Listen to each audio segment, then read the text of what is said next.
Buenas noches, mi nombre es Nicolás Villa y me corresponde explicar el punto 2. Este punto 2 se define por un circuito compuesto por una fuente de pulsos, una resistencia y nuestro diodo. Inicialmente utilizamos el modo de barrido en DC para obtener la línea, de voltaje versus corriente, teniendo esta línea de acá.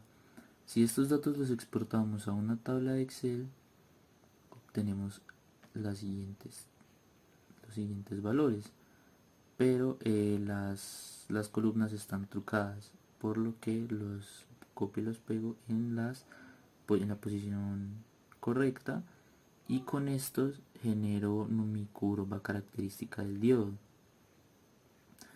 Estos datos también se pueden ver en nuestro informe, ubicados aquí. Con estos datos y mediante la relación de la ley de Ohm, donde dice que el voltaje es igual a la corriente por la resistencia, si despejamos la resistencia, tenemos que esta es igual al voltaje sobre la corriente.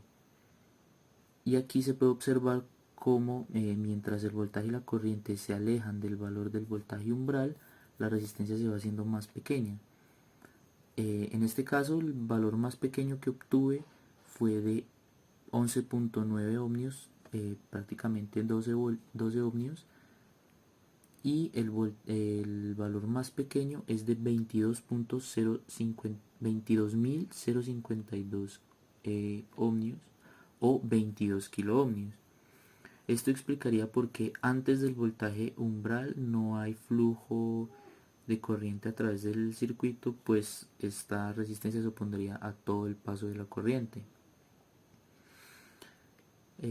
Una vez tenido esto claro, vamos a nuestro circuito nuevamente y esta vez simulamos en el modo transitorio. Aquí en el modo transitorio ubicamos nuestros cursores de medición, y para medir el tiempo de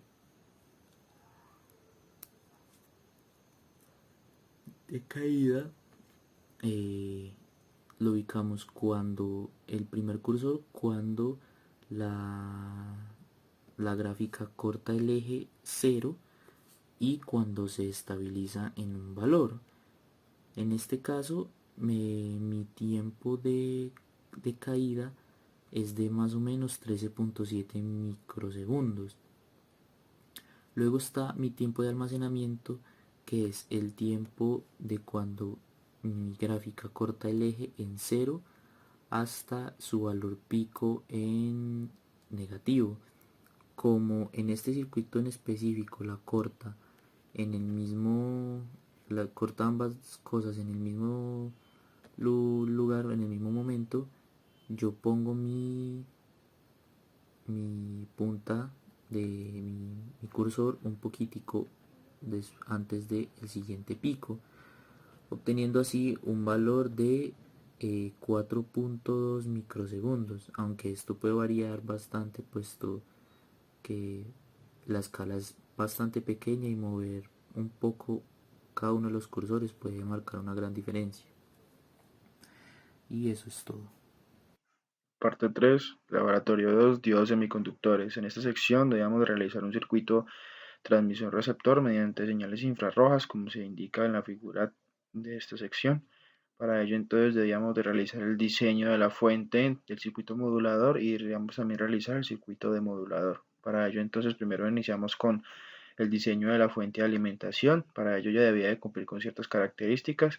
En este caso pues la señal de entrada debía de ser de 120 voltios RMS a 60 Hz. El transformador debía tener una relación de 1/2 de 10 vueltas.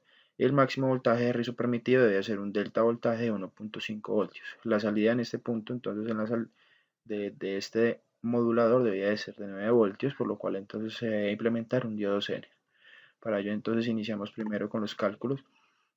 Tenemos entonces que ese es el circuito el cual nos va a permitir realizar el diseño de la fuente. Contamos entonces con relación de vuelta de 10 a 1, un voltaje de 120 voltaje RMS a 60 Hz y obviamente pues sin desfase. Entonces para realizar el cálculo, empezar a realizar el cálculo, tenemos entonces la relación de vueltas para poder encontrar el voltaje de salida. En este caso encontramos pues que en este punto el voltaje de salida después de la rectificación era de 12 voltios. Debido a que es un voltaje de RMS, debíamos de multiplicarlo por raíz de 2 con un total de 16.97 voltios. Luego, para nosotros encontrar el voltaje máximo, entonces simplemente restamos el voltaje de salida en este punto, que era 16.97 menos 1.4 de los diodos. Al tener listo nuestro valor de voltaje máximo 15.57 voltios, pues le restamos el delta para poder encontrar nuestro voltaje mínimo. Luego, entonces, teniendo que el voltaje de la carga en el punto mínimo y máximo de funcionamiento del diodo rojo es de 30 mA y 180 mA, es el mínimo y el máximo con el cual podemos trabajar. Y el voltaje del diodo Zener pues debe ser de 9 voltios. Teniendo entonces estos datos, podemos entonces obtener la corriente del diodo Zener por mediante esta fórmula que nuestra profesora pues anteriormente nos ha dado para solucionar este sistema. Encontramos entonces que la corriente de este diodo Zener va a ser de 233.51 miliamperes. Con esos valores entonces ya podemos empezar a calcular en este caso la resistencia número 1. Esta resistencia va a ser entonces la que acompaña a nuestro condensador. Al momento de utilizar la fórmula, entonces obtenemos de que nuestra resistencia va a tener entonces un valor de 60 ohmios. Luego se tuvo en cuenta la resistencia del diodo Zener interna, que es de 2 ohmios. Y para ello entonces, para encontrar la resistencia de la carga, o en este caso la de protección del diodo LED, entonces sumamos la resistencia R2, RC y RZ para obtener así pues la resistencia de protección. Prontamente entonces se debió de calcular el condensador para que tuviéramos la rectificación de onda completa. Como se puede observar entonces, en este punto es el voltaje máximo sobre 2 veces la frecuencia, ya que como es un rectificador de onda completa utilizando puentes de diodos, la frecuencia debe ser el doble por la resistencia R1 por el rizado, que en este punto era de 1.5, que es el máximo, perdón, el delta del voltaje, que es de 1.5 voltios, dándonos un condensador de 3.398 milifaradios. Por último, para la potencia de la carga, pues entonces simplemente cogemos el voltaje de salida menos el voltaje del Zener sobre la resistencia menos los dos ohmios de la resistencia Zener, obteniendo entonces así 280.7 mA y una potencia de 2.52 watts. Para continuar con nuestro último punto del laboratorio, después de que nuestro compañero José nos haya explicado cómo es el funcionamiento de nuestra fuente, se procede a explicar nuestro circuito modulador, el cual está alimentado por una fuente de voltaje muy pequeño, pero con una frecuencia muy alta, la cual hace la forma de aportadora.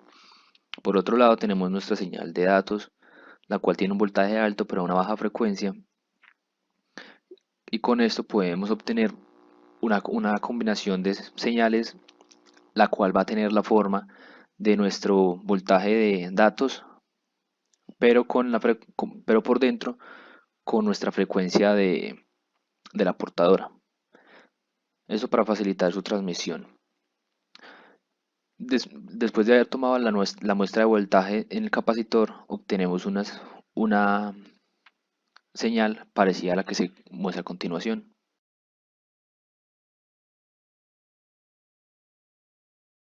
Esta señal que estamos obteniendo después del capacitor lo pasamos por un transistor para poder dar activación al diodo del primer circuito, que es el que está en la fuente. Esta misma muestra de voltaje la estamos tomando para el demodulador, el cual hace que podamos obtener la señal de datos y poder observar la señal que realmente nos interesa. Por otro lado tenemos este circuito, el cual está haciendo la parte de prender el LED con una muestra de voltaje en el colector de nuestro transistor, y por la base del transistor estamos metiendo un voltaje que viene desde el diodo receptor para así cerrar el circuito.